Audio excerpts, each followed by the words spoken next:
Mesdames, Messieurs, bonsoir à toutes et à tous. Le CAPES publie son rapport 2013 sur les indicateurs des capacités africaines qui s'est penché sur la gestion des ressources naturelles dans 44 pays. Le Burkina est classé premier par le rapport. La violence a fait un retour inattendu dans le Nord Mali où les kamikazes tentent par tous les moyens de faire régner la psychose au sein des populations civiles. Visite de courtoisie du nouvel ambassadeur des États-Unis au Premier ministre, occasion pour les deux hommes d'évoquer la coopération bilatérale jugée excellente par le diplomate américain qui estime que le partenariat entre Washington et Ouagadougou devrait être renforcé. Salama Mouchengi au micro de Jacques Lamissa Tarpaga. Nous sommes très contents de nos relations, d'excellentes relations pour le moment entre les États-Unis et le Burkina Faso.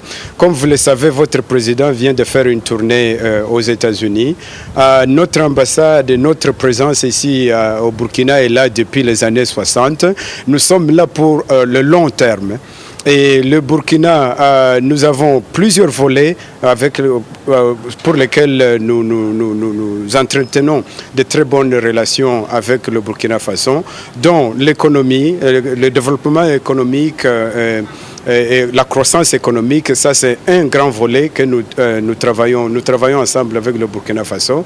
Et comme vous le savez, il y a notre Millennium Challenge Account qui est là pour à peu près 500 millions de dollars pour 5 ans, 4 ans.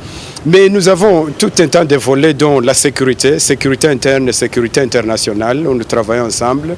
Le volet capacité humaine, développement de capacité humaine, santé, éducation, les jeunes, les femmes, etc.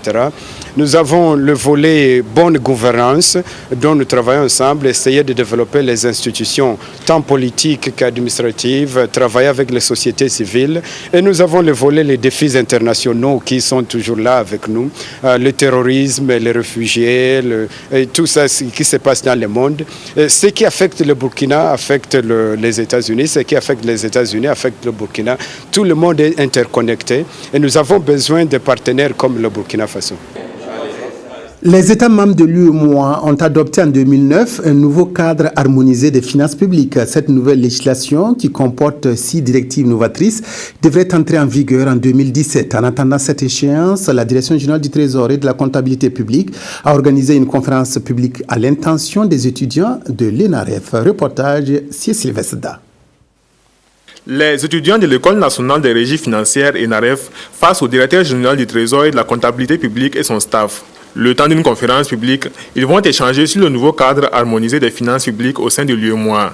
Il s'agit de permettre à ces futurs cadres des finances de s'approprier les innovations en matière de gestion communautaire des finances publiques et les préparer à la mise en œuvre efficace et efficiente des 6 nouvelles directives rénovant le cadre harmonisé des finances publiques au sein de l'UEMOA, adoptées en 2009. Nous passons d'un budget de moyens à un budget donc de résultats. Il y a également la question des ordinateurs multiples. Actuellement, nous avons un seul ordinateur au niveau du budget de l'État. Nous aurons dorénavant plusieurs ordinateurs. Nous avons également les droits constatés. Actuellement, le prix de droits constatés tel que nous le connaissons doit évoluer. Donc, c'est vraiment un ensemble d'innovations que nous permettons donc de partager donc cela avec donc les étudiants. Cette conférence se présente comme un cadre participatif de discussion pour changer des cours classiques. Elle va permettre aussi de recueillir les avis et commentaires de ces futurs cadres de premier plan. Ces conventions publiques ont l'avantage donc de poser ce nombre de problématiques que nécessairement ils ne voient pas, les autres ne voient pas en classe, mais aussi et surtout de débattre avec les étudiants. Nous avons affaire à des cadres donc, qui vont bientôt sortir, et donc il est important pour eux d'avoir, je dirais, donc, dans leur cursus, donc des thèmes dans lesquels, par lesquels ils peuvent donner donc, leur opinion, leur point de vue. L'application du nouveau cadre communautaire des finances publiques UEMOA est prévue pour être effective à partir du 31 décembre 2017. C'est dit donc que ces futurs cadres seront au cœur du dispositif de sa mise en œuvre. Leur intérêt et leur engagement pour son appropriation est indispensable afin de permettre au Burkina Faso de rester fidèle à sa bonne réputation en matière d'application des textes communautaires. L'Union économique et monétaire ouest-africaine, UEMOA, vient de doter le Burkina d'une bourse de sous-traitance et de partenariat. C'est un instrument qui sert à organiser les activités et les relations entre les grandes entreprises et petites dans le domaine de la sous-traitance. Les membres du conseil d'administration de cette bourse ont été installés ce matin à Ouagadougou. Bouma Ernest Nebié, Nyarkiteda. Ils sont au nombre de 8, les membres qui composent l'organe dirigeant de la bourse de sous-traitance et de partenariat du Burkina Faso. Cette bourse est un instrument de promotion industrielle. Elle a pour objectif d'organiser et de promouvoir les activités des grandes et petites entreprises au Burkina Faso dans le domaine de la sous-traitance. La bourse de sous-traitance et de partenariat est le fruit de la bonne collaboration entre l'Union économique et monétaire ouest-africaine UEMOA et l'Union européenne. Que c'est un projet de l'UEMOA, donc forcément les États sont impliqués et dans notre cas donc c'est le ministère de l'Industrie, du Commerce et de l'Artisanat, mais les autres ministères aussi, parce que quand on parle de sous-traitance, on sait que les mines sont intéressées, on sait que les infrastructures sont intéressées et il y a les entreprises elles-mêmes, les grandes entreprises comme j'avais dit tantôt, Isakan, Sofitex, Onea, SNCTEC, j'en oublie certainement, et les PME qui y gagnent aussi, comme CCMG, Remico, etc. Donc toutes ces entreprises sont autour de la même table, il y a un conseil d'administration qui est mis en place et il y a les autres membres qui, à travers une base de données, peuvent échanger, trouver donc le prestataire qui leur convient pour confier des tâches bien spécialisées. L'UEMOA a pour ambition de créer dans tous les pays membres de l'espace cet instrument pour non seulement augmenter le volume du marché de la sous-traitance, mais aussi et surtout de favoriser l'intégration industrielle au sein de l'espace communautaire. Le Burkina est le 3e à avoir cette bourse après la Côte d'Ivoire et le Sénégal. Le réseau national de lutte anticorruption, RENLAC, appuie les efforts de la police nationale dans son combat contre le fléau. Ainsi, les personnels de la police ont bénéficié d'une formation à Ouagadougou qui a permis de renforcer les capacités en matière de lutte contre la corruption. Romain Nebié, Nyarkiteda. Ils sont au total 50 à prendre part à cet atelier de formation sur le renforcement de la lutte contre la corruption au sein des personnels de la police nationale. Initié par le comité de pilotage de la formation continue, cet atelier de 48 heures vise à doter les participants des armes nécessaires pour traquer la corruption dans les rangs de la police. L'essentiel pour nous aujourd'hui, c'est de faire ensemble que la grande majorité des policiers comprennent que le phénomène de la corruption doit en tout cas quitter nos rangs pour rendre beaucoup plus crédible en tout cas notre action sur le terrain. Ils sont venus des services les plus exposés au phénomène de la corruption selon les responsables de la police. Les conclusions du Forum national sur la corruption, quel engagement pour les personnels policiers, état de la corruption au Burkina Faso, dispositifs juridiques et institutionnels de lutte sont entre autres les thèmes qui ont été abordés. Pour le RENLAC, co-animateur de la formation, cet atelier est le début d'un partenariat. Nous, au niveau du RENLAC, nous avons bon espoir que ce partenariat-là va être florissant, va être fructueux et permettra à de nombreuses personnes qui travaillent au sein des personnels de la police de pouvoir participer à la lutte contre la corruption au sein de la police et même d'une façon générale au sein de la société burkinabé. Ce sont donc des policiers bien avertis du phénomène qui retournent dans leurs services respectifs avec le sentiment d'être des relais pour les collègues. Non seulement je serai plus efficace, je serai aussi un relais au niveau de mon service par rapport à ceux qui n'ont pas pu prendre part à cette formation. La police nationale qui figure parmi les institutions les plus corrompues au Burkina Faso, selon le RENLAC, a pris l'engagement ferme d'assainir le milieu. Un nouveau vent de communication souffle sur l'Assemblée nationale qui a résolument inscrit son action dans cette dynamique. Plusieurs outils de communication sont désormais utilisés pour faciliter et améliorer le travail parlementaire. Sylvain Vebamba nous fait découvrir le nouveau dispositif de communication à l'Assemblée nationale. Des tableaux numériques déroulant l'actualité et l'agenda parlementaire, des minuteurs à l'hémicycle décomptant le temps de parole, c'est du nouveau à l'Assemblée nationale. Pour faciliter et améliorer la productivité du travail parlementaire, un ensemble d'actions et de supports de communication sont mis en œuvre. Un certain nombre d'outils sont déjà opérationnels, à savoir les timers qui sont installés au niveau de l'hémicycle, les écrans d'affichage. Nous avons jusqu'à 10 écrans qui sont installés. Le site web accessible à l'adresse an.bf, une page Facebook pour l'Assemblée qui est fonctionnelle. Les députés qui ont vu leur capacité se renforcer dans l'utilisation des technologies de l'information et de la communication apprécient la nouvelle dynamique de communication de l'institution. L'amélioration des supports de communication et d'information est une innovation pertinente et cela dénote la volonté du président de l'Assemblée nationale d'améliorer la qualité du travail parlementaire. Il faudrait quand même saluer l'ensemble des actions entreprises par le président de l'Assemblée nationale de la 5e législature en vue d'améliorer la visibilité de l'Assemblée nationale. Il est donc heureux que tant sur la manière dont seront présentés les rapports en plénière que sur la gestion du temps, des améliorations, y compris des systèmes de minuterie, aient été mis en place pour nous permettre encore une fois, comme je le dis, d'atteindre une production législative qui soit d'une qualité. Les journalistes des 4 points du pays qui ont échangé par 2 fois avec le président Ouattara sur les enjeux de la communication parlementaire ont découvert avec joie la nouvelle salle de presse aménagée et équipée. Nous avons vu que cette salle a été améliorée en termes de largeur. Donc ça déjà c'est quelque chose à saluer. Et également, il y a des écrans qui permettaient aux journalistes qui ne pouvaient pas voir directement la salle de voir l'ambiance un peu au sein de l'hémicycle. J'avoue que j'ai été agréablement, même je dirais même très agréablement surpris par l'innovation. Et donc actuellement, elle est très aérée. Et donc en tant que journaliste reporter, je me suis senti beaucoup très à l'aise. Je pense que c'est une très bonne initiative de la part de l'Assemblée nationale de mettre à la disposition des journalistes, en tout cas des écrans géants pour mieux comprendre l'action parlementaire. Parce que nous faisons généralement des retransmissions, alors ce qui peut nous aider facilement à faire des retransmissions et des prises de son au niveau du Parlement. C'est donc connu, la communication est au cœur de l'Assemblée nationale et la 5e législature entend porter l'information parlementaire au cœur des citoyens. La campagne agricole dans la boucle du Moun promet d'atteindre les prévisions des spécialistes en matière de production céréalière.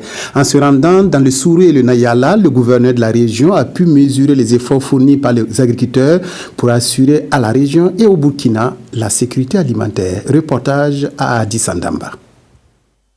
Dans ce bas-fond risicole difficile d'accès, ce sont 86 hectares qui sont exploités par 117 personnes et 304 tonnes de riz sont attendues. Nous sommes sur la plaine risicole de Niaré dans la commune de Kouni à quelques encablures de Thomas dans le Nayala. Ici, le gouverneur de la région de la boucle du Mouhoun est venu s'enquérir du déroulement de la campagne agricole. Tout comme là, ce sont des champs de niébé, de maïs et autres bas-fonds rizicoles des provinces du Sourou et du Nayala qui ont été visités. Nous avons fait plusieurs sites.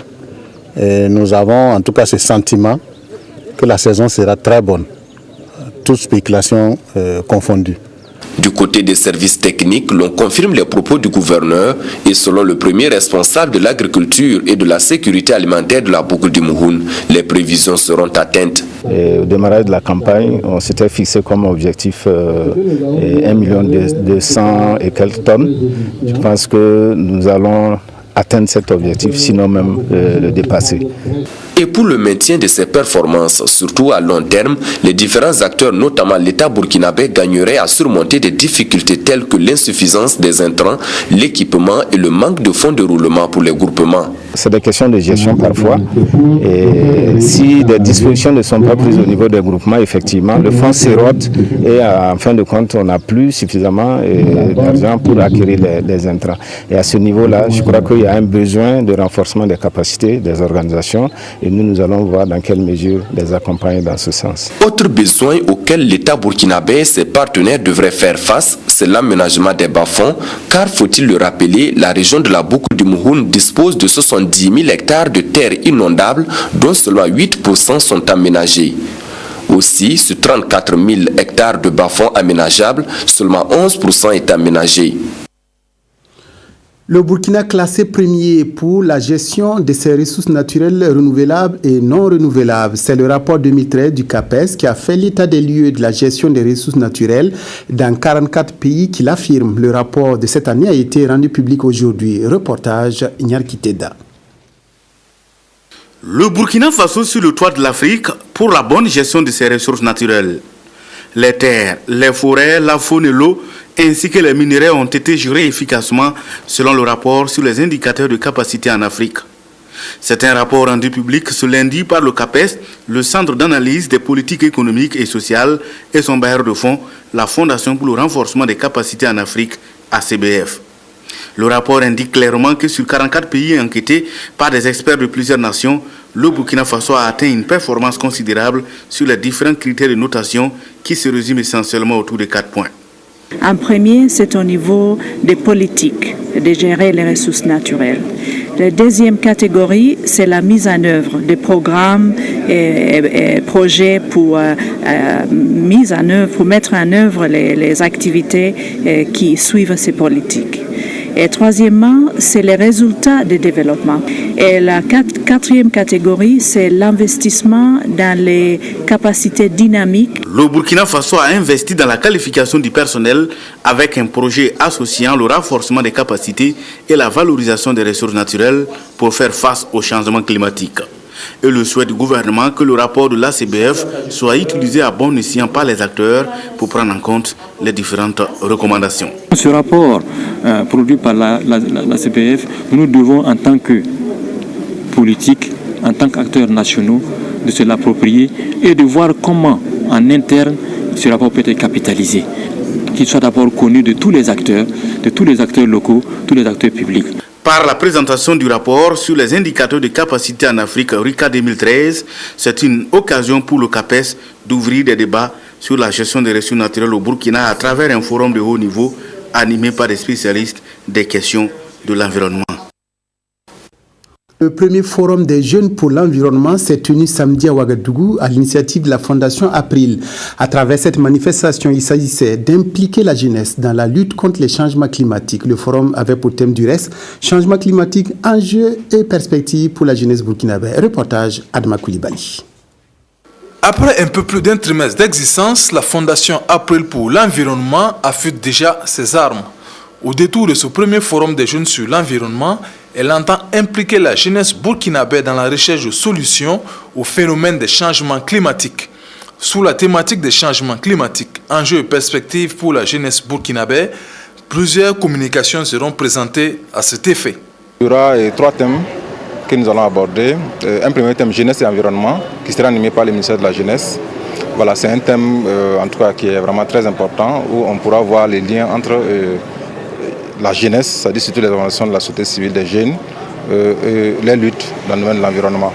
Le deuxième thème que nous allons aborder, c'est les mesures d'adaptation au changement climatique. Aujourd'hui, c'est très important aussi de parler de ça, parce qu'aujourd'hui, le problème est là. Quelles sont les actions, les outils que nous pouvons développer pour nous adapter? La troisième communication va porter sur l'économie verte, c'est-à-dire comment entreprendre utile sans dénaturer l'environnement. Le conseil régional apporte son soutien à cette jeune structure. Nous étions vraiment dans la recherche de structures de jeunes dynamiques comme celle-là pour que nous puissions travailler ensemble dans le domaine du développement durable, dans le domaine de l'accélération du développement économique de notre pays. Et quand on les écoute, on est vraiment en phase. Et notre conseil fera tout pour travailler avec eux, les aider à développer leurs initiatives. Cette rencontre devrait sans doute contribuer à la philosophie de la Fondation, vivre mieux dans un cadre sain et un environnement propice au développement socio-économique des générations actuelles et futures. La 59e promotion du SND est prête à se lancer sur les chantiers du développement. Avant d'être déployée dans les 13 régions, les appelés ont reçu à Ouagadougou une formation sur la citoyenneté, le civisme et les valeurs fondamentales pour la jeunesse. Plus de 2000 jeunes du Service national pour le développement sont prêts à servir le pays. Oswald Segda, Sylvestre. La main sur le cœur, les appelés de la 59e promotion du Service national pour le développement SND témoignent leur patriotisme par l'intonation de l'hymne national. En 5 jours, la tolérance, la solidarité et le patriotisme, vertus fondamentales à la jeunesse, leur ont été inculquées. Les valeurs du civisme sont un peu en recul dans notre pays. Alors donc, cette formation a été initiée justement pour essayer de rattraper le retard dans ce sens. 2100 appelés, composés de volontaires et de fonctionnaires, ont pris part à la formation et sont désormais aptes à servir le pays. Nous avons appris beaucoup de choses, notamment la citoyenneté, le civisme et comment se comporte la vie politique réellement au sein de notre pays. On nous a aussi enseigné beaucoup de modules, genre sur le genre, et l'éco-citoyenneté, et le service patriotique, et la tolérance, les valeurs individuelles, et j'en passe. Voilà, ça a été très bénéfique pour nous, nous jeunes qui sommes le levier du développement de notre nation. Appelés à exercer dans l'administration publique, ils n'attendent que les affectations pour exprimer davantage leur patriotisme. Jeunesse toujours, le deuxième forum des jeunes de la région de l'Est s'est achevé hier à Fada. Il a permis à plus d'une centaine de participants de renforcer le dialogue entre eux, d'échanger avec les collectivités, les autorités administratives et politiques pour une meilleure prise en compte de leurs préoccupations dans les politiques et stratégies de développement. Reportage à Fada, Ernest Kambiré. Pour cette deuxième édition du forum régional, les jeunes de l'Est ont choisi de renforcer le dialogue entre eux, les collectivités locales, les partenaires et les autorités administratives et politiques. Et c'est autour de la contribution des organisations de jeunesse à la mise en œuvre de la SCAD et au renforcement de la gouvernance locale qu'ils ont déroulé les 2 jours d'échange pour une meilleure prise en compte de leurs préoccupations dans les stratégies et politiques de développement. Dans un message, 10 messages de plaidoyer qui a sanctionné les travaux du forum, Alidou Maïga et ses camarades ont énuméré les difficultés liées à leur pleine participation à la gestion des affaires locales assorties de propositions et recommandations. Ces échanges nous ont permis de mettre en exergue un peu tout ce qu'il y a comme difficultés liées à notre participation. Et c'est ça que nous avons conseillé sous forme de document de plaidoyer et que nous avons soumis à l'ensemble d'autorités, dont les différents points phares qu'on peut ressortir, c'est de souhaiter que ce forum-là soit institutionnalisé. La centaine de jeunes de l'Est qui avaient à ses côtés des représentants de la Côte d'Ivoire et du Bénin ont souhaité être plus au centre des préoccupations de développement au sein de l'espace CEDEAO. À ce deuxième rendez-vous parrainé par le PDG du Diamondi Service et patronné par le Premier ministre chef du gouvernement, tous deux représentés, les jeunes de l'Est ont reçu du matériel roulant et informatique en guise d'accompagnement à cette initiative. Le gouverneur de la région de l'Est a invité les jeunes à se retrousser les manches et à se tenir prêts pour les combats futurs. Les meilleurs étudiants du Centre de recherche panafricain en management pour le développement SERPAMAD viennent de bénéficier de subventions partielles ou totales de scolarité. Ces subventions ont été remises aux lauréats d'un concours d'excellence organisé par le Centre, une manière d'accompagner les bénéficiaires à l'occasion de cette rentrée des classes. Maxime Zongo, précision. Contribuer aux côtés de l'État à rendre l'enseignement supérieur accessible à un plus grand nombre, c'est le souci, selon les premiers responsables du SERPAMAD, qui a guidé cette initiative. Un test annuel d'excellence qui permet aux meilleurs étudiants de bénéficier d'une subvention partielle ou totale des frais de scolarité. Le SERPAMAD, pour apporter sa petite contribution, a décidé de lancer chaque année un test de subvention pour permettre de donner des subventions d'études aux candidats les plus méritants et surtout à ceux issus des couches les plus défavorisées qui n'ont pas accès à l'enseignement supérieur privé compte tenu du coût de la formation dans ces différentes structures privées. Au cours des 3 dernières années, plus de 30 millions de francs CFA ont ainsi permis à de nombreux étudiants dans leur filière de choix, fiscalité, gestion, droit et passation de marché, de poursuivre leur formation. Lorsque nous avons des promoteurs qui encouragent l'excellence, qui contribuent également aux côtés de l'État pour accorder ces facilités à des étudiants, nous ne pouvons qu'être satisfaits et les encourager par notre présence. Cette année, l'établissement, en plus de la subvention classique, a octroyé des aides d'encouragement et primé les majors des différentes promotions. Ça m'encourage. Je suis aussi contraint. Non, maintenant, de prouver que non, ce n'est qu'un début, que les années à venir, on compte recevoir d'autres subventions. Spécialisé en formation continue à ses débuts, le CERPAMAD de nos jours est une institution d'enseignement supérieur à vocation sous-régionale avec des formations donnant droit au BTS, à la licence et au master. Le groupe Somika multiplie les gestes de solidarité et de soutien aux populations du Burkina. Samedi dernier, Somika a offert une ambulance au district sanitaire de Djibo pour résoudre les problèmes d'évacuation sanitaire auxquels fait face le district. La société minière va plus loin en lançant les travaux de construction d'une maternité dans la localité. C'est Sylvestre Da. Le geste ne cesse de se répéter au profit de l'administration de la province de Soum. Et cette nouvelle main tendue du groupe Somika au district sanitaire de Djibo vaut une ambulance d'une valeur de 12 250 000 francs CFA et un chèque d'1 million de francs CFA comme dotation en carburant. Un geste humanitaire qui vient répondre aux préoccupations de la population en matière d'évacuation sanitaire. Et la pose ce jour de la première pierre de la maternité du secteur 4 de Djibo vient aussi confirmer cet engagement de Somika de redistribuer le fruit de ses activités.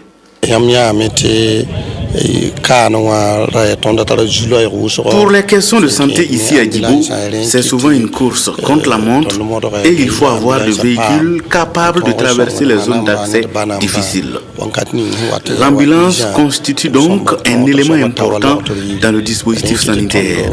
La construction de la maternité, qui va coûter plus de 50 millions de nos francs, vient en réponse aux sollicitations des femmes. Ces bols d'air offerts par cette société minière est de l'avis du ministère de la Santé le type de partenariat qui permet à l'État de renforcer l'offre sanitaire. Les agents du centre médical avec antenne chirurgicale carrent l'espoir de voir d'autres interventions du groupe se succéder pour leur offrir de meilleures conditions de travail. Ouvrons maintenant la page culture. Le ministère de la Culture et du Tourisme a tenu aujourd'hui sa revue à mi-parcours du cadre sectoriel de dialogue culture et tourisme de la SCAD. Les acteurs de la culture et du tourisme vont discuter des questions sur l'environnement juridique et des réglementations ainsi que des mécanismes d'accompagnement technique et financier. Ismaël Dioloma Sirima, reportage. Les premiers acteurs de la culture et du tourisme en concertation afin de booster leur secteur d'activité. Cette rencontre entre dans le cadre de la revue à mi-parcours du cadre sectoriel de dialogue, culture et tourisme de la stratégie de croissance accélérée et de développement durable SCAD. Les principaux sujets évoqués à cette rencontre portent sur l'amélioration de l'environnement juridique, la structuration et la professionnalisation des acteurs, ainsi que des filières, mais aussi la mise en place des mécanismes d'accompagnement technique et financier. En ce qui concerne les mécanismes d'appui technique et financier au secteur de la culture comme au secteur du tourisme, nous sommes avancés parce qu'il y a des ateliers qui ont validé ces mécanismes. En ce qui concerne la culture, nous allons vers une agence de développement des industries culturelles. En ce qui concerne le tourisme, c'est la mise en place d'un fonds de développement touristique. En plus des questions à l'ordre du jour, Baba Ama a apprécié l'état de la culture et du tourisme au Burkina. Nous pouvons dire que nous avons un bilan satisfaisant, que ce soit du domaine de la culture ou donc du domaine du tourisme. Évidemment, comme on le dit, toute œuvre humaine est perfectible. Nous allons nous attacher à voir pourquoi nous n'avons pas atteint des taux de 100% dans telle ou telle activité ou dans tel ou tel programme qui était donc prévu et pouvoir donc les corriger. Les participants à ce cadre de dialogue vont mener également des réflexions sur les nouvelles stratégies à mettre en place pour faire de la culture et du tourisme un secteur porteur. Reportage signé Ismaël Dioloma avec la voix de Nyarkité Da. Les rideaux sont tombés hier soir sur le CITO 2013. Le comité d'organisation n'a pas attendu longtemps pour faire le bilan de cette édition qui a connu l'exécution de toutes les activités inscrites à son programme. À la clôture, plusieurs prix ont été décernés aux professionnels du tourisme. Karim Patrick Namono. L'excursion grand public, l'éductour et la conférence sur les technologies de l'information et de la communication et sur l'eau ont été les principales activités qui ont marqué le CITO 2013. Et 147 stands ont été dressés et gérés avec professionnalisme.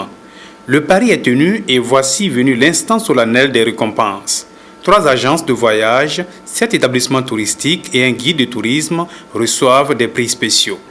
Ce prix honore plus de 20 ans de voyage, de reconnaissance, de guidage dans toutes les régions du Burkina. Donc ça me fait tout à fait plaisir et je remercie tout tout mon personnel. Les cascades, le Nord et les Hauts-Bassins remportent respectivement les 3 premiers prix attribués aux régions.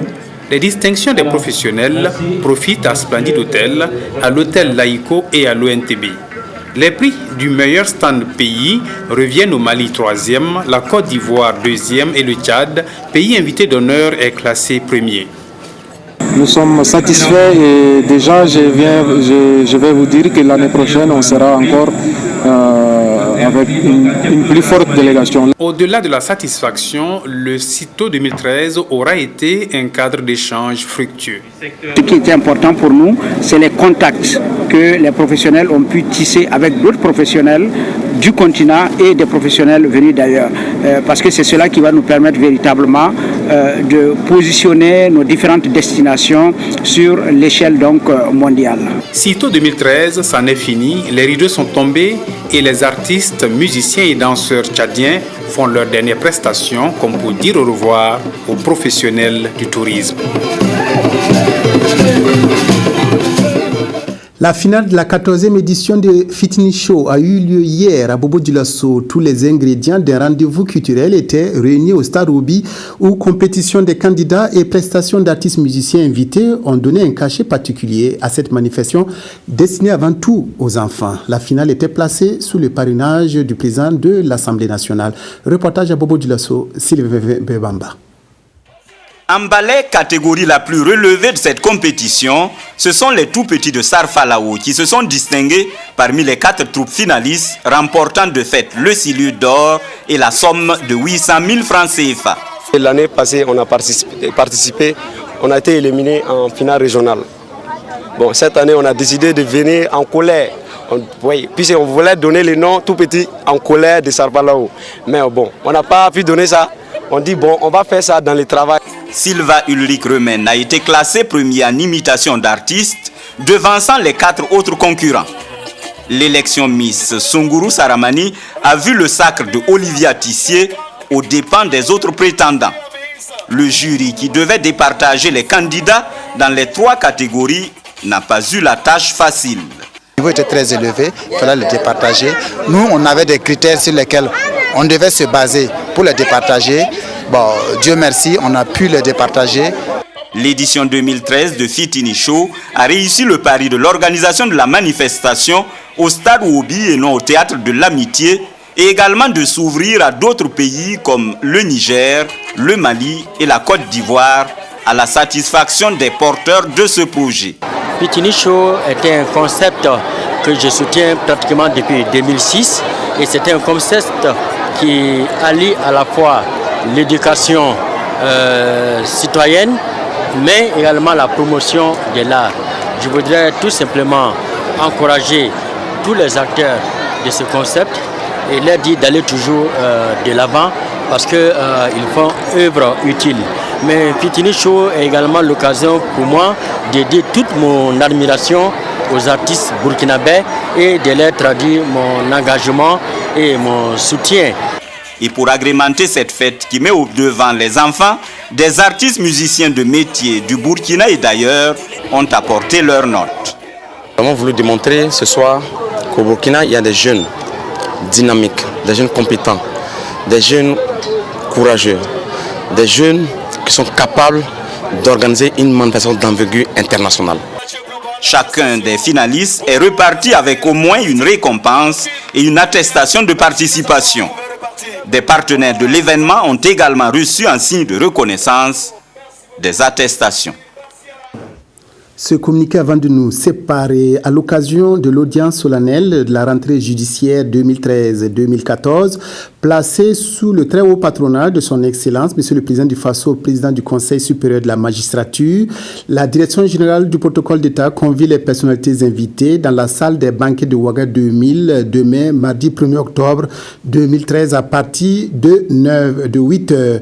L'heure limite d'arrivée est fixée à 9h30. Fin de cette édition, merci de votre aimable attention. Excellente soirée à toutes et à tous en compagnie de la RTB.